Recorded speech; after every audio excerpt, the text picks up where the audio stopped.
வணக்கம். எனவே பேசுவோம். நம்ம எனவே பேசுவோம் சேனலுக்கு சப்ஸ்கிரைப் பண்ணி அந்த பெல் பட்டனை அழுத்தி ஆதரவு கொடுங்க.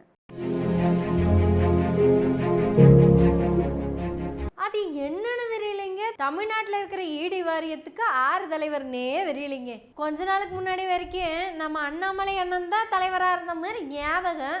ஏன்னா அவர் தான் ஈடி அங்கே வரும், அங்கே போகும், இங்கே போகும், இப்படி வரும், அப்படி வரும்னு அடிக்கடி சொல்லிக்கிட்டே கிடப்பாரு. ஏன்னா அவர் தான் சொல்லுவார், இந்த ஈடிங்க காலையில் கிழக்க போய் அப்புறம் மேற்க போயிட்டு அப்படியே பொழுதோட வடக்கு பக்கம் வந்துருங்க. அண்ணன் இப்படியெல்லாம் சொல்கிறத கேட்டப்ப சரி, இது ஏதோ ஒரு வாரியம் தான், இது மத்திய அரசோட அலுவலகமெல்லாம் கிடையாது, அவங்களோட துறையெல்லாம் கிடையாது அப்படின்னு நினச்சிக்கிட்டேனுங்க. அங்கே இருக்கிறவையெல்லாம் கவர்மெண்ட் ஸ்டாஃப்னு தான் அங்கே இருக்கிறவையெல்லாம் கவர்மெண்ட் ஸ்டாஃப்னு தான் நம்ம நினச்சிக்கிட்டு இருந்தோம். ஆனால் அங்கே இருக்கிறவையெல்லாம் நடந்துக்கிறத பார்த்தா கட்சிக்காரங்க மாதிரியே நடந்துக்கிறாங்க. இப்போ நம்ம அண்ணாமலையான வெளியே ஓனதுக்கப்புறம் அந்த வாரியத்துக்கு தலைவர் இல்லாமல் போயிட்டாங்களா, அதனால ஒரு 5-6 மெம்பர்ஸை போட்டு விட்டாங்க போல தெரியுது. இது மதுரைக்காரவையன் மாரிதாசுன்னு ஒருத்தன், சென்னையில் பார்த்தா சங்கர்னு ஒரு பையன் சவுக்குன்னு சொல்லுவாங்க. அப்படியே இவத்தால போனீங்கன்னா துரைமுருகன் ஒருத்தன் மாமா பையன்னு சொல்லிக்குவாங்க. அவன் ஏதோ சாட்டையை வச்சு சுற்றிக்கிட்டு இருப்பானாமா, அவன் ஒருத்தனுங்க. அப்படியே கொஞ்சம் தூரம் போனீங்கன்னா பீகார் பக்கம் அங்கே ரங்கராஜன்னு ஒரு பையன் இருப்பான். அந்த பையன் தன்னைத்தானே பாண்டேன்னு சொல்லிக்குவான். இப்போ இவியெல்லாம் தான் இந்த ஈடி வாரியத்தோட உறுப்பினருங்க. கிட்டத்தட்ட இந்த டாஸ்மாக் வழக்க இவிய தாங்க போய் எல்லாமே பண்ணுறது. இதோ ஆகாசை பிடிச்சிட்டேன், இதோ ரித்தீஷ் கிட்ட இருந்து வாங்கிட்டேன், அதுவும் டாஸ்மாக் சேர்மேனோட வீட்டுக்கு முன்னாடி இருக்கிற குப்பை தொட்டியில் வாட்ஸ்அப் சாட்ஸ் ஜெராக்ஸ் எடுத்து இருந்துச்சு. இப்போ இதையெல்லாம் பிடிச்சி கொண்டு போய் வாரியத்து கையில் கொடுக்குறது இந்த உறுப்பினர்களோட வேலைங்க.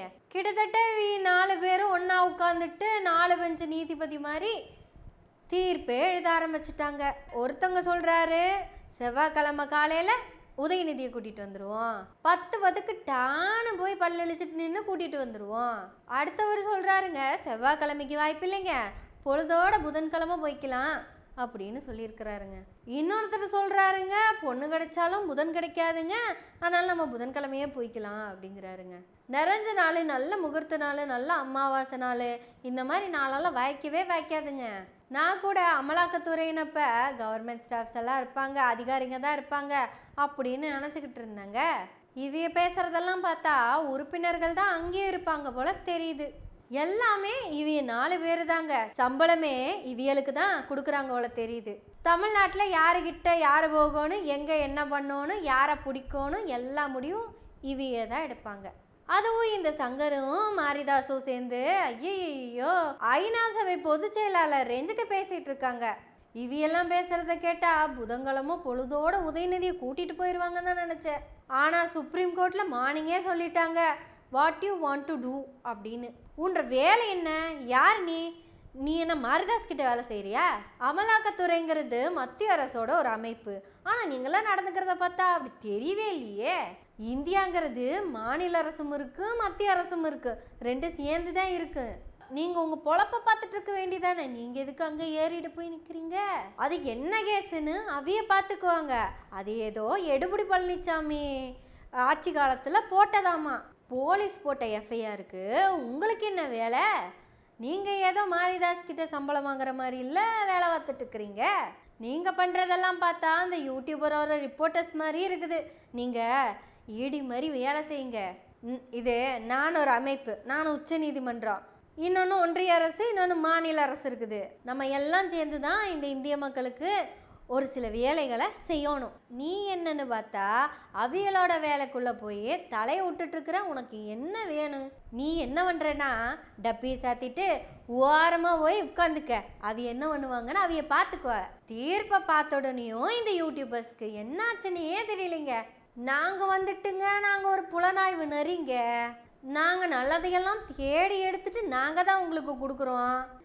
இப்படி எங்களோட கடும் உழைப்பும் பெரும் போராட்டத்தையும் எப்படி கொச்சப்படுத்தி போட்டிங்களேன்னு ஒப்பாரி வைக்க ஆரம்பிச்சிட்டாங்க. ஏனுங்க, நாமெல்லாம் யூடியூபர், என்ன பேசணும், நம்ம ரேஞ்சுக்கு பேசணும். 2 லட்சம் சப்ஸ்கிரைபர் வந்தால் நான் ஒரு ரேஞ்சுக்கு பேசுவேன், 5 லட்சம் சப்ஸ்கிரைபர் இருந்தால் நீ ஒரு ரேஞ்சுக்கு பேசுவேன். அதையெல்லாம் விட்டு போட்டு நான் தான் மத்திய அரசு, நான் தான் ஈடி, நான் தான் அதிகாரி அப்படின்னா இந்த கோர்ட்டுன்னு ஒன்று இருக்குது, அது சில வேலைகளை கரெக்டாக பண்ணுவாங்க. அதுவும் யார் அங்கே இருக்கிறாங்களோ அவையே தான் கரெக்டான வேலையை செய்வாங்க. அதுக்குன்னு நம்ம உயர்நீதிமன்றத்தை எடுத்துக்க முடியாதுல்ல. நம்ம ஆறு நம்ம யூடியூபரு, நம்ம அதுக்கு தகுந்த வேலையை தான் பார்க்கணும். அதை விட்டு போட்டு கேமராக்கு முன்னாடி நின்று அது வந்துங்க இது வந்துங்க புதன்கிழமைங்க அப்படின்னு துடிச்சிட்டு கிடக்கக்கூடாது. ஏன்னா கூவலாம் குயில் அளவுக்கு கூவலாம். ஆனால் இந்த 2 நாளாக அந்த 4 பேரும் சேர்ந்து தமிழ்நாட்டையே அரெஸ்ட் பண்ணி போட்டாங்க. நீ தொழில் செய்கிறியா, நீ அரெஸ்ட்டு. நீ யாரு, அமைச்சரா, நீயும் அரெஸ்ட்டு. நீ யாரப்பா, ஓ செக்யூரிட்டியா, நீயும் அரெஸ்ட்டு. துணை முதல்வர் மாண்புமிகு உதயநிதியை நோக்கி நாங்கள்லாம் வந்து கொண்டே இருக்கிறோம், இதோ வந்து விட்டோம். இந்த ரேஞ்சுக்கு நாம் எதுக்கு இறங்கி பேசணும்? நமக்குன்னு ஏதோ ஒன்று இருக்குதுல்ல. இந்த மதுரக்கார தம்பிக்கு ஞாபகம் இருக்கான்னு தெரியல, நான் ரொம்ப டயர்டாகி விட்டேன், நான் ஒதுங்க போகிறேன், என்னால் இயலவில்லை அப்படின்னெல்லாம் ஒரு வீடியோன்னு போட்டார். ஐயையோ உழைச்சு களைச்சு போன தம்பி மாதிரியே பேசிக்கிட்டு இருந்தாவ. இப்போ திருப்பி யூடியூபர்லேருந்து இடி அதிகாரியா அவதாரம் எடுத்து வந்திருக்கிறா. அப்படி அன்புள்ள இடி அதிகாரிகளே, இந்த கோர்ட்ல இருந்து கூப்பிட்டு கும்முன்னு கும்புறாங்க. ரவி மாதிரியே தூசியை துடைக்கிற மாதிரி தொடச்சி விட்டு போட என்னத்தை தான் பண்ண முடியும்? கொஞ்சமாச்சும் அம்பேத்கர் எழுதின அந்த சட்டத்தின் ஆட்சி தான் நம்ம இந்தியாவில் நடந்துட்டு இருக்குது. இந்த மனு ஆட்சி இம்ப்ளிமெண்ட் பண்ணுறதுக்கு ட்ரை பண்ணாலும் அதுக்கு கொஞ்சம் லேட் ஆகும் போல தெரியுது. அது வரைக்கும் கொஞ்சம் வெயிட் பண்ணுங்க தம்பி. எதுக்கு இம்பிட்டு அவசரம்னு தெரியல. அதுவும் இந்த ஜோபி கூட்டம் ஒன்று தமிழ்நாட்டில் இருக்குது பார்த்தீங்களா? மாரிதாஸோட காலை கட்டியாக பிடிச்சி போட்டு விட மாட்டேங்கிறாங்களே. அடுத்த உண்மையின் சிகரம், நேர்மையின் சிதறம் அண்ணன் மாரிதாஸின் பொன்னான பணியை அண்ணன் சீமானின் தலைமையில் பாராட்டுகிறோம். அந்த மாரிதாஸ் தம்பி இருக்கார்ல, அவர் தான் ஒரு தடவை சீமானை பற்றி ஏதோ சொன்னா. அப்படி இன்னொருத்தர் இருக்கிறான், அவன் பேர் சீமான். அவனை பார்த்தனா செருப்பு கழட்டி அடிச்சு போடுவேன் நான். ஐயோ, அதை கேட்ட அத்தனை பேரும் அம்பட்டி கிளாப்ஸுங்க. அப்படி செருப்பு கழட்டி அடிச்சு போடுவேன்னு சொன்ன அந்த தம்பிகால தான் இந்த தம்பிங்க எல்லாம் போய் விழுந்திருக்காங்க. தற்கொலைன்னு சும்மாவன் சொல்லிட்டு இருக்கான் இந்த தம்பிங்களை. ஆதலால் அமலாக்கத்துறை வாரிய உறுப்பினர்களே, கொஞ்ச நாளைக்கு உங்க வாயை பேசாம வைக்கிறது தான் நல்லது அப்படின்னு பேசாம இருங்க. ஆனா பேசுவோம், எனவே பேசுவோம் நாள்தோறும். உங்களுடைய ஆதரவுகளை நன்றிகளோடு எதிர்பார்த்து கொண்டிருக்கிறோம். நன்றி, வணக்கம்.